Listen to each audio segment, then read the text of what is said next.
Shalom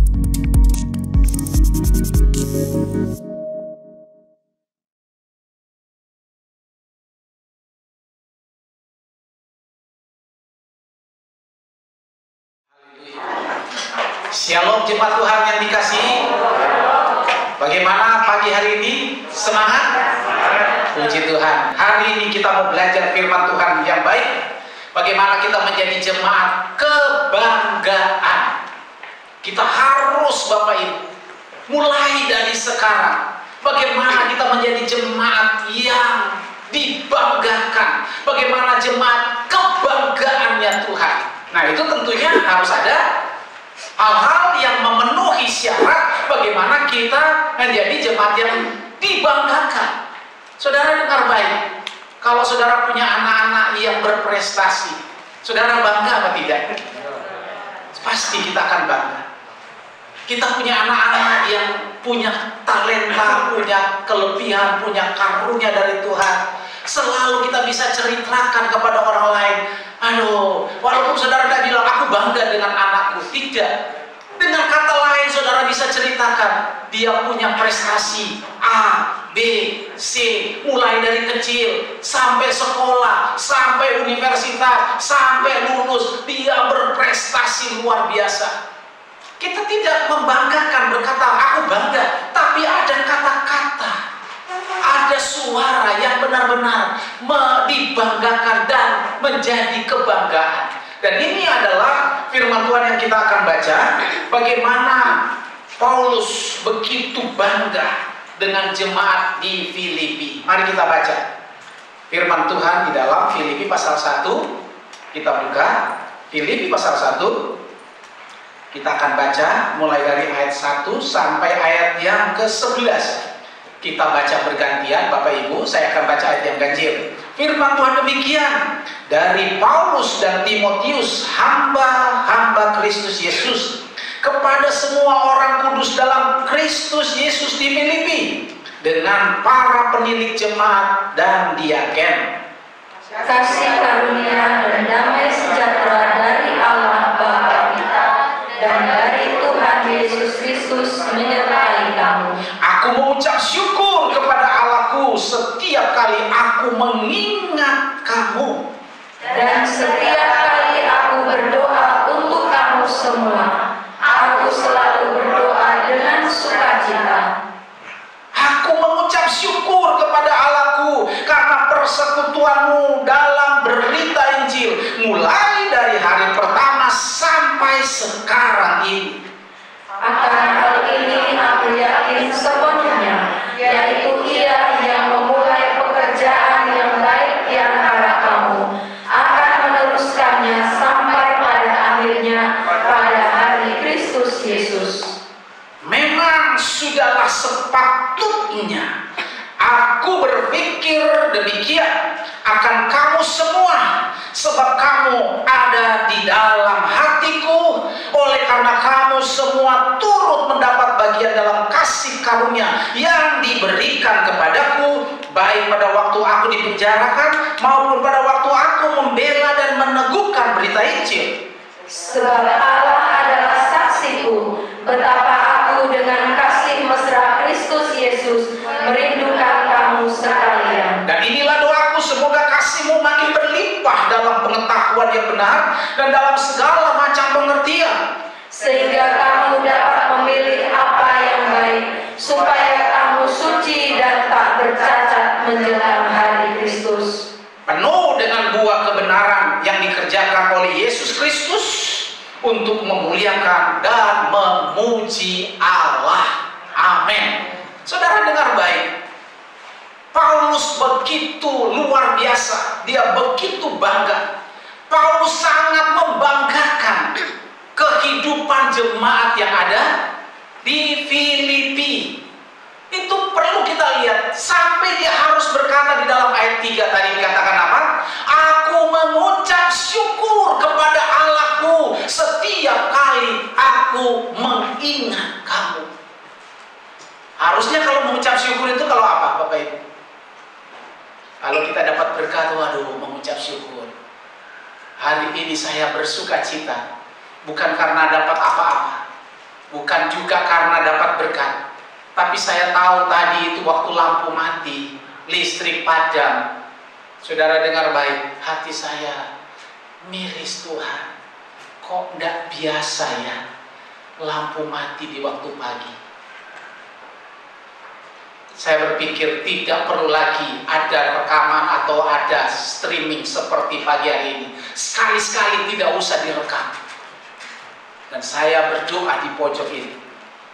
Saya cuma berdoa, Tuhan, berikanlah anugerah. Sekali-sekali aku minta mujizat. Hari ini lampu listrik harus nyala. Minta Tuhan, listrik nyala. Pada saat penyembahan tadi, lagu yang dibawa oleh Saudara Mika, wah, kita menyembah baik. Aku kaget, tiba-tiba ada terang di mata saya. Saya pikir mujizat opo, listriknya nyala. Luar biasa. Kalau kita mengucap syukur karena hal-hal yang mujizat begitu, itu pantas. Karena memang Tuhan kita dahsyat, perlu ucapan syukur.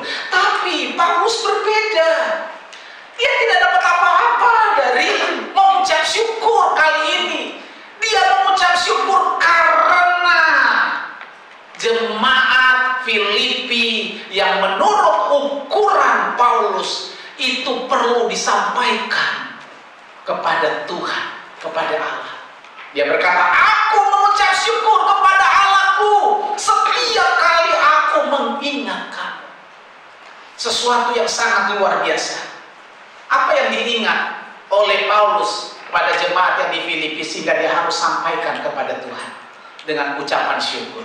Yang pertama, karena jemaat Filipi adalah berkriteria jemaat orang kudus. Filipi pasal 1 ayat 1 dibacakan. Filipi pasal 1 ayat 1, dari Paulus dan Timotius, hamba-hamba Kristus Yesus, kepada semua orang kudus dalam Kristus Yesus di Filipi, dengan para penilik jemaat dan diaken. Nah, perhatikan dengan baik. Untuk menyebut orang Filipi ini adalah orang kudus, itu kriterianya adalah semua. Itu yang membuat Paulus bangga.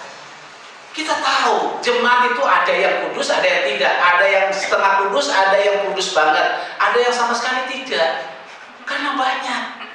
Tetapi kali ini Paulus disaksikan dengan Timotius. Kenapa Timotius harus disebut namanya? Biasanya surat-surat itu cuma disebut dari Paulus, hamba Tuhan Yesus Kristus. Kali ini untuk orang Filipi, jemaat di Filipi, Paulus minta bukti. Ada saksi kalau aku mengucap syukur kepada Tuhan itu karena orang Filipi adalah semua orang kudus dalam Kristus. Coba saudara lihat, saya kasih baris bawahi. Kenapa bukan dan? Kenapa harus dengan? Ini perlu dipertanyakan. Kata-kata ini penting untuk menjelaskan bahwa orang Filipi benar-benar punya kriteria hidup dalam kekudusan. Sampai dia harus katakan semua orang kudus dalam Kristus Yesus di Filipi dengan para penilik jemaat dan diaken. Artinya semua orang kudus termasuk pelayan Tuhan, termasuk diaken, termasuk penilik jemaat adalah hidup di dalam kekudusan. Predikat ini yang membuat Paulus harus berkata, aku mengucap syukur kepada Allahku setiap kali aku mengingat kamu. Bapak Ibu, saya dengan istri setiap kali mengingat jemaat Tuhan ini, kepada mereka yang sakit, pada mereka yang ada masalah, kepada mereka yang ada dalam persoalan, kami bawa dalam doa Tuhan. Tapi bukan ucapan syukur, keluhan Tuhan, sembuhkan Tuhan. Tuhan, kasihanilah beberapa jemaat kami yang Engkau percayakan punya masalah, baik ekonomi, keluarga, pribadi. Bapak Ibu Saudara sekalian, tapi Paulus Ini dia mengucap syukur kepada Tuhan karena kehidupan orang Filipi adalah orang-orang yang hidup di dalam kekudusan. Saya harus katakan kepada saudara bahwa hidup kudus itu tidak mudah. Hidup dalam kekudusan itu butuh perjuangan. Di dalam perjuangan ini dibutuhkan apa? Kemauan kita. Dibutuhkan kemauan kita yang kuat. Karena kemauan ini menjadi ukuran bagi kita mau atau tidak hidup dalam kekudusan. Tuhan sudah menebus kita, dan Dia sudah tebus kita untuk menjadi orang-orang yang kudus oleh karena darahnya. Tetapi kalau kita tidak mau hidup kudus, itu tidak ada artinya, Bapak Ibu. Makanya 1 Petrus pasal 1 ayat 15 katakan apa? Tetapi hendaklah kamu menjadi kudus di dalam seluruh hidupmu, sama seperti Dia yang kudus yang telah memanggil kamu. Iya. Dalam surat Ibrani dikatakan Tuhan sudah menguduskan kita sekali untuk selama-lamanya. Untuk apa? Ditebus. Kalau tidak ditebus, tidak mungkin hidup kudus. Tapi itu dari pihak Tuhan sudah menguduskan. Dari pihak kita, 1 Petrus pasal 1 ayat 15 ini berkata, hendaklah kamu menjadi kudus di dalam seluruh hidupmu. Artinya kita yang harus berjuang, mau atau tidak mau menjadi hidup kudus. Itu terserah Bapak Ibu. Makanya jemaat di Filipi, Paulus dia berkata, aku mengucap syukur kepada Allahku karena kualitas orang Filipi ini adalah mau hidup di dalam kekudusan. Mungkin saudara berkata, bagaimana Pak? Hidup kudus itu bagaimana? Tuhan kasih jalan keluar yang sangat sederhana. Roma pasal 12 ayat 1. Bagaimana kita mau hidup kudus? Roma pasal 12 ayat 1, baca. Karena itu, saudara-saudara, demi kemurahan Allah, aku menasihatkan kamu supaya kamu mempersembahkan tubuhmu sebagai persembahan yang hidup, yang kudus, dan yang berkenan kepada Allah. Itu adalah ibadahmu yang sejati. Iya. Kita bagaimana cara untuk bisa hidup kudus? Ternyata Tuhan informasikan dengan mudah dan gampang. Ketika engkau beribadah, persembahkanlah dirimu. Persembahkan. Kalau persembahkan itu artinya apa? Mengorbankan. Apa yang kita korbankan dalam diri kita? Adalah tubuh yang hidup, tubuh yang kudus, tubuh yang berkenan. Wah, Tuhan katakan bisa lakukan ini kalau kita punya ibadah yang sejati. Kita bisa beribadah dengan baik akan menghasilkan hidup dalam kekudusan. Saya tertarik dengan broadcast yang saya berikan kepada saudara di dalam grup jemaat. Ada seorang anak muda, dia di Amerika waktu sekolah. Apa yang dia katakan? Saya sangat terkejut ketika saya diusir keluar oleh pendeta dalam ibadah. Sudah duduk, pendetanya bilang, saya melihat bahwa saudara yang datang duduk di sini tidak mengerti apa arti ibadah.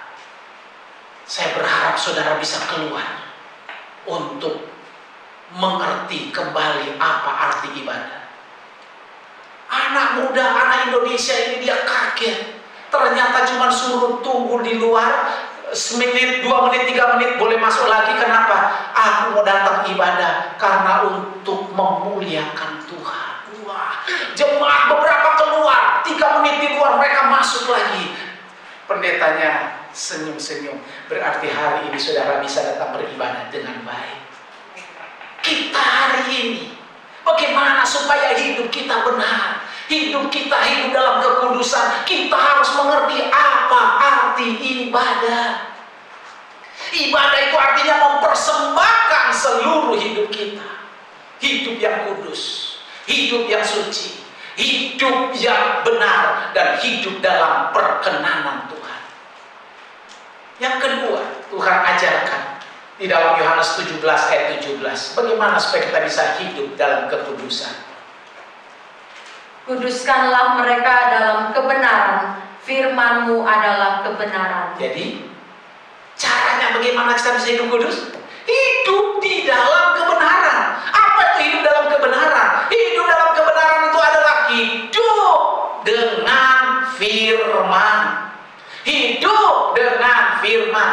Semakin banyak engkau membaca firman, semakin banyak engkau mendengar firman, dengar baik, semakin tinggi kualitas kekudusan. Semakin sedikit kamu mendengar firman, semakin sedikit kualitas kekudusan. Semakin engkau tidak mau baca firman, semakin engkau tidak mau mendengar firman, semakin tidak ada kekudusan. Dengar, itu yang membuat kenapa Paulus begitu bangga dengan orang-orang jemaat Filipi. Firman Tuhan berkata, kenapa kita harus hidup kudus? Ibrani 12 ayat 14 katakan, tanpa kekudusan tidak ada seorang pun yang dapat melihat Allah. Tidak ada. Jadi kekudusan ini menjadi penting untuk jemaat Tuhan, supaya bisa melihat Tuhan. Nah, Bapak Ibu Saudara sekalian, maka hidup kudus adalah syarat utama dan yang pertama untuk jemaat Tuhan disertai dengan kasih karunia dan damai sejahtera. Filipi pasal 1 ayat 2 tadi katakan apa? Tolong dibaca. Filipi pasal 1 ayat yang kedua. Firman Tuhan berkata begini, saya bacakan. Kasih karunia dan damai sejahtera dari Allah Bapa kita dan dari Tuhan Yesus Kristus menyertai. Jadi bagaimana supaya kasih karunia dan damai sejahtera Tuhan ini menyertai kita? Hiduplah di dalam kekudusan. Tidak ada cara lain. Saya kasih tahu, tidak ada cara lain. Kasih karunia dari Tuhan dan damai sejahtera dari Tuhan menyertai kita kalau kita tidak hidup di dalam kekudusan. Apa pentingnya Bapak Ibu damai sejahtera itu dalam hidup kita? Ini yang perlu kita belajar. Filipi pasal 4 ayat 7 berkata apa? Filipi pasal 4 ayat 7, silakan. Damai sejahtera Allah. Damai sejahtera Allah yang melampaui segala akal akan memelihara hati dan pikiranmu dalam Kristus Yesus. Ya, jadi kita kalau hidup kudus, Tuhan katakan apa? Kasih karunia dan damai sejahtera Allah akan menyertai engkau. Nah, kalau kita disertai oleh damai sejahtera itu pentingnya apa? Firman Tuhan katakan dalam Filipi pasal 4 ayat 7 ini apa? Bahwa damai sejahtera Allah yang melampaui segala akal akan memelihara hati dan pikiranmu di dalam Yesus Kristus. Apa itu memelihara? Ternyata bahasa aslinya menjaga. Menjaga apa? Hati. Kenapa hati dijaga? Karena hati yang hidup kudus itu pasti bersumber dari Tuhan, harus dijaga. Yang jaga siapa? Damai sejahtera dari Allah. Damai sejahtera yang bagaimana? Damai sejahtera yang melampaui segala akal. Jadi tidak bisa disentuh oleh akal, oleh pikiran manusia. Kalau sampai damai sejahtera Allah ini menyertai, menjaga hatimu, menjaga pikiranmu, engkau akan menjadi orang-orang Kristen yang hidup dalam kekudusan yang sejati. Kenapa banyak orang Kristen hari ini kudus, besok tidak kudus? Hari ini suci, besok tidak suci. Hari ini baik, besok tidak baik. Karena tidak dijaga oleh damai sejahtera dari Allah. Jadi damai sejahtera dari Allah ini akan melingkupi hati kita. Untuk apa? Karena tahu, Tuhan tahu hati ini adalah sumber. Kalau saudara ada apa? Di rumah ada air nyumber. Air itu merupakan air bersih yang terbersih di kampung saudara.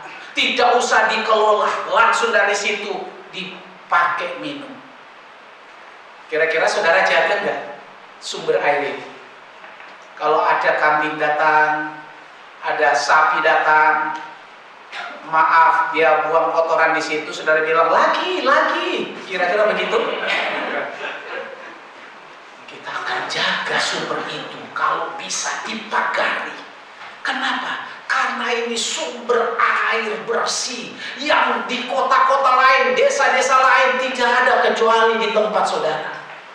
Tuhan tahu orang yang hidup kudus harus dijaga oleh damai sejahtera dari Allah. Karena kalau hati ini dijaga sebagai sumber, nanti dia akan keluar. Lewat apa? Lewat pikiran. Makanya pikiran itu adalah saluran. Orang kalau mau berniatan jahat itu muncul dari sumbernya. Baru dia keluar lewat pikiran. Baru dia aplikasikan. Kalau orang hidup dalam kekudusan, selalu di dalam hatinya ada hal-hal yang dari Tuhan. Perkara-perkara baik nanti dia salurkan lewat pikiran. Makanya tidak ada pertentangan, tidak ada perkelahian, tidak ada gontok-gontokan, baik di gereja, baik di rumah tangga. Kenapa? Sumbernya dapat dari damai sejahtera Tuhan. Hasilnya apa? Hasilnya akan menjadi orang kudus sejati. Maka Amsal pasal 4 ayat 23 katakan apa? Jagalah hatimu dalam segala kewaspadaan, karena dari situ akan terpancar apa? Kehidupan. Bapak Ibu dengar baik. Kenapa Paulus begitu bangga dengan jemaat ini? Karena mereka hidup di dalam kekudusan. Yang kedua, mereka terus konsisten bersekutu dengan firman. Di sini dikatakan Injil. Perhatikan pasal 1 ayat yang kelima. Silakan dibaca. Aku mengucap syukur kepada Allahku karena persekutuanmu dalam berita Injil, mulai dari hari pertama sampai sekarang ini. Perhatikan. Aku mengucap syukur kepada Allahku karena persekutuanmu di dalam berita Injil. Mulai Paulus membina mereka sampai Paulus menulis firman Tuhan ini, mereka tetap menjaga hidup persekutuan dengan berita Injil. Berita Injil ini penting menjadi kebenaran hakiki di dalam hidup kita. Apa itu kata persekutuan? Persekutuan itu maksudnya Paulus bilang mereka punya kehebatan di dalam partisipasi. Partisipasi dalam hal apa? Dalam hal Injil, dalam hal memberitakan Injil, dalam hal berkorban untuk Injil. Dan berkorban ini sudah pasti money, sudah pasti duit. Seringkali orang tidak konsisten. Tetapi Paulus dia tahu bahwa orang yang konsisten, yang tetap, yang setia, yang terus menerus bersekutu dengan berita Injil ini akan menghasilkan jemaat yang kudus, jemaat yang cemerlang. Bapak Ibu, makanya saya harus beritahu saudara, banyak orang tidak tetap, tidak konsisten, dan tidak tekun dalam Injil. Untuk firman Tuhan ini, ada banyak orang yang tidak bisa konsisten. Cuma soal apa? Baca firman aja. Baca firman satu hari, nggak usah satu pasal, satu perikop aja. Satu hari, mungkin tidak satu perikop, tapi saudara bisa merenungkan satu ayat saja. Makanya saya beritahu saudara, sampai hari ini, sampai tadi malam, sampai tadi pagi, sebelum saya ulangi firman Tuhan pagi ini, saya tetap baca firman Tuhan, di mana saya sudah punya daftar bacaan setiap hari pagi dan sore. Walaupun tadi tidak begitu banyak. Biasanya saya baca 5 pasal pagi, 5 pasal sore, malam. Tapi tadi saya cuma baca 2 pasal. Karena saya harus mengulangi firman Tuhan yang dipersiapkan hari ini. Harus konsisten, harus tetap. Itu yang menjadi gereja, menjadi jemaat kebanggaan. Kenapa? Karena landasan hidupnya selalu firman. Apalagi kalau disuruh melaksanakan firman yang dibaca, ini sudah mulai lagi berat. Apalagi suruh beritakan, mewartakan firman Tuhan, tambah berat. Apalagi mewartakan tambah pakai korban, tambah berat lagi. Tapi kalau saudara mau jadi jemaat yang dibanggakan di hadapan Tuhan dan di hadapan manusia, firman Tuhan ini harus kita lakukan dengan konsisten. Banyak orang tidak mau lakukan itu. Tetapi hari ini kalau saudara lakukan firman Tuhan, membaca, melakukan firman Tuhan yang saudara baca, sambil beritahu kepada yang lain, wah itu tambah korban, itu ada loh, ada janji Tuhan.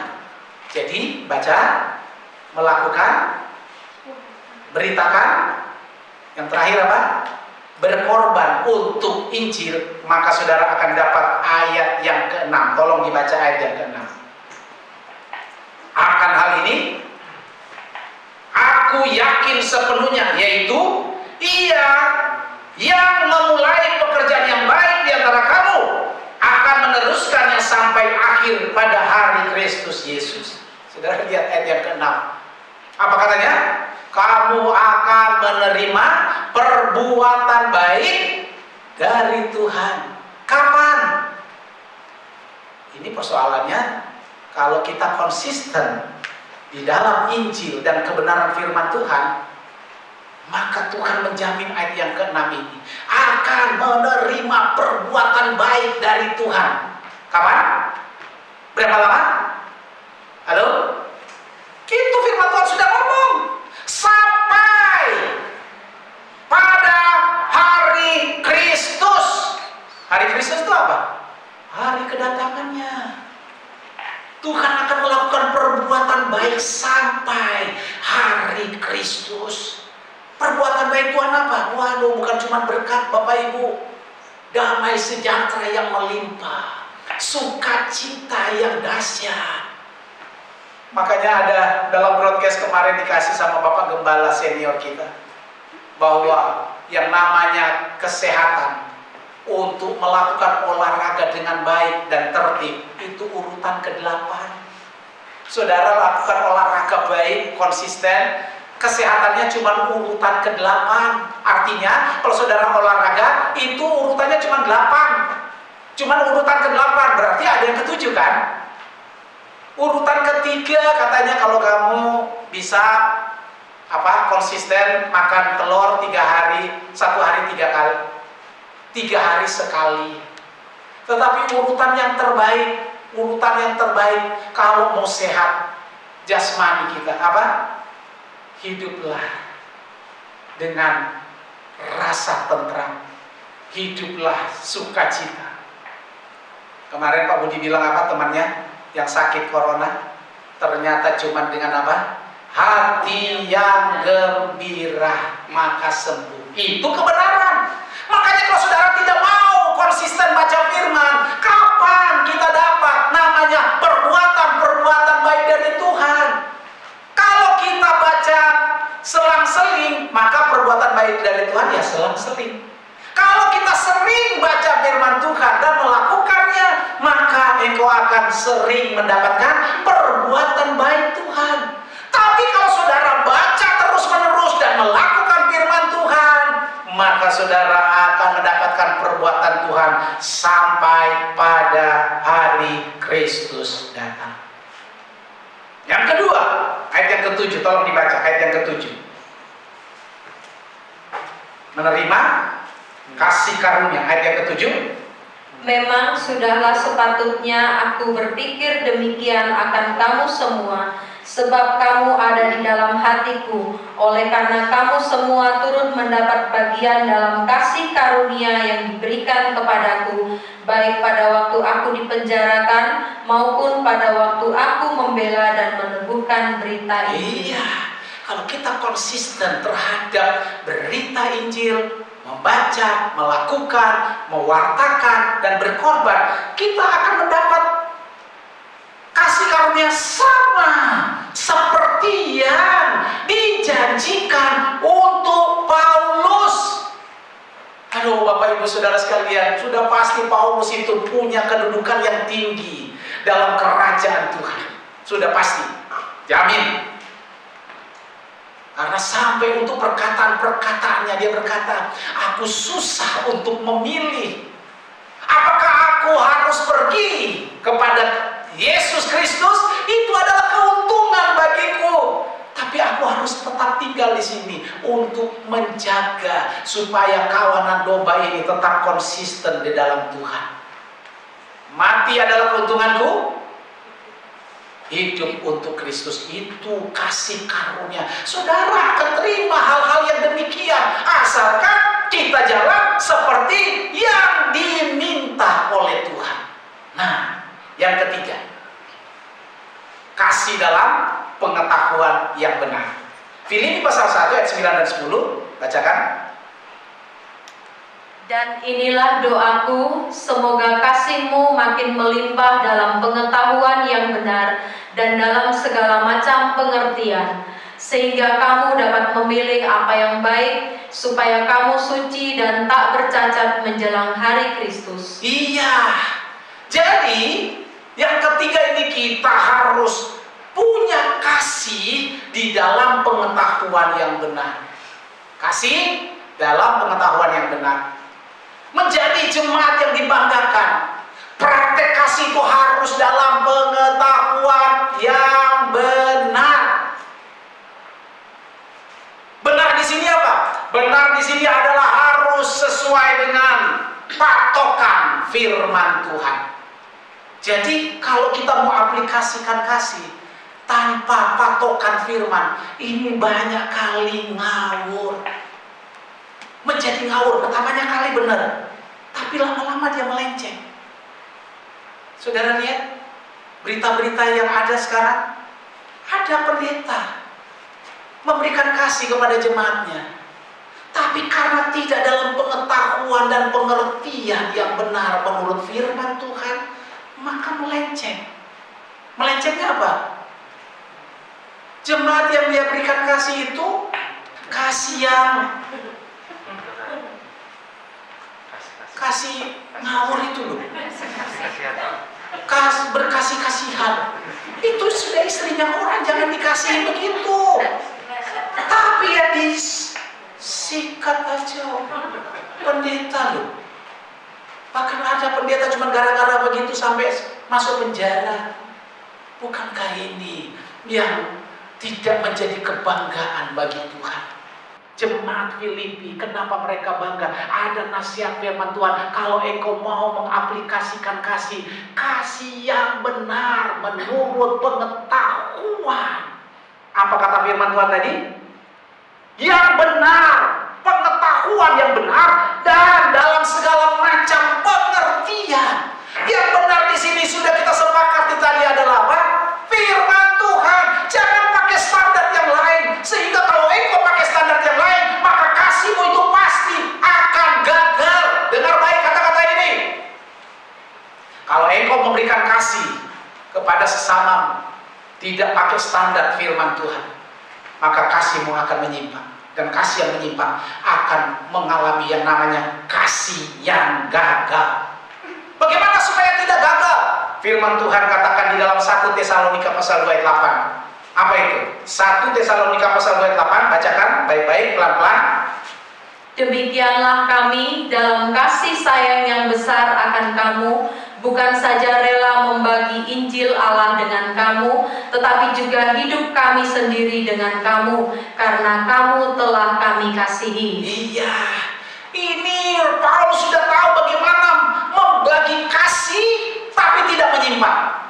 Kasih yang menurut kebenaran bagikanlah kasih itu berdasarkan firman. Perhatikan firman Tuhan katakan apa? Demikianlah kami dalam kasih sayang yang besar akan kamu. Bukan cuma kasih sayang yang besar kepada jemaat di Tesalonika. Bukan saja rela membagi Injil, bukan saja rela membagi firman, tapi rela membagi hidup. Ada banyak orang tidak mau dasari hidup ini dengan firman. Makanya ketika dia membagi hidup, maka terjadi korsleting. Bahasa Belandanya, kalau bahasa Jawanya apa? Konslet. Bahasa Belandanya korsleting. Bahasa Jawanya konslet. Wes ngerti, tidak kuat terhadap yang begitu-begituan mau jadi konselor. Konselor tutupnya pintu ditutup, ya tidak mungkin kuat lah. Apalagi kalau dia sudah bikin pengeluhan, Pak, aku kurang kasih sayang. Yalah, malah konselornya ini duk. Ya wes, konslet. Dengar baik ini. Tuhan mengajarkan dengan baik bagi kita hari ini bagaimana supaya kita menjadi umat Tuhan yang menjadi umat yang dibanggakan, baik oleh manusia, baik oleh Tuhan. Lakukan firman Tuhan ini. Apa itu? Demikianlah kami dalam kasih sayang yang besar akan kamu. Kasih sayang yang besar. Bagaimana caranya? Rela membagi firman dulu, baru rela membagi hidup. Kalau dia bisa konslet, sudah baca firman bagus aja, kalau sudah kena begitu tuh konslet apa meneh sing cuman pakai cara-cara dunia, tidak mungkin. Makanya Bapak Ibu, Tuhan ajarkan kita hari ini bagaimana menjadi orang yang membagi kasih, tapi kasih dalam kebenaran. Yang kedua, 1 Yohanes pasal 2 ayat 5, langsung baca aja di. Tetapi barang siapa menuruti firman-Nya, di dalam orang itu sungguh sudah sempurna kasih Allah. Dengan itulah kita ketahui bahwa kita ada di dalam Dia. Iya. Mau bagikan kasih? Nurut firman Tuhan. Bagaimana menurut firman Tuhan? Baca firman Tuhan yang banyak. Baca yang banyak, maka saudara bisa jadikan standar hidup kasih kita di dalam kebenaran. Jadi orang yang melaksanakan kasih dengan pengetahuan, yaitu firman Tuhan, pasti ada akibatnya. Apa itu akibatnya? Pasal 1 ayat yang ke-10 dibacakan. Pasal 1 ayat 10 Filipi, pasal 1 ayat ke-10. Ya.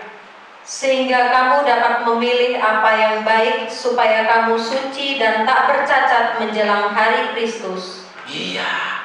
Konsepnya adalah ketika kita dibanggakan Tuhan itu, jangan hanya di awal, jangan hanya di tengah, tapi sampai kedatangan hari Kristus. Ketika hari Kristus itu dia datang, dia butuhkan adalah apa?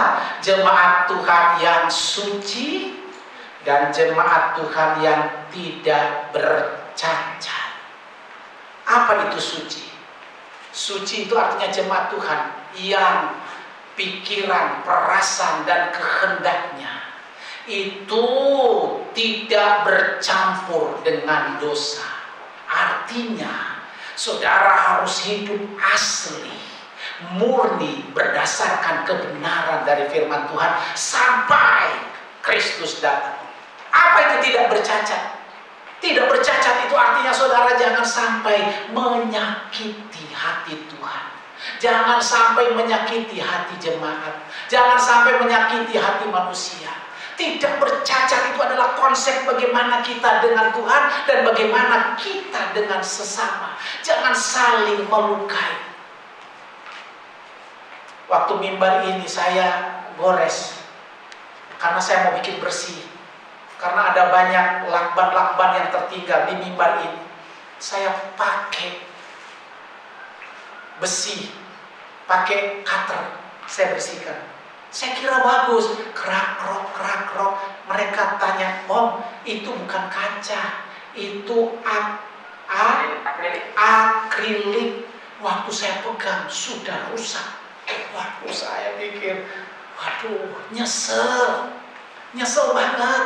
Saya bilang, Rio, cari kertas pasir amplas yang 0%, kamu coba. Ya, walaupun tidak sempurna tapi sudah lebih bagus. Saudara, kalau cacat sakit gak? Saudara dapat anak cacat, tidak bisa apa-apa, itu rasanya hidup kayak ngemut silet. Setiap hari dia tersiksa. Demikian Tuhan. Kalau dia lihat kita cacat secara rohani, setiap hari hatinya susah, Bapak Ibu. Tapi hari ini, biarlah kita tahu ada hari Tuhan. Apa itu hari Tuhan?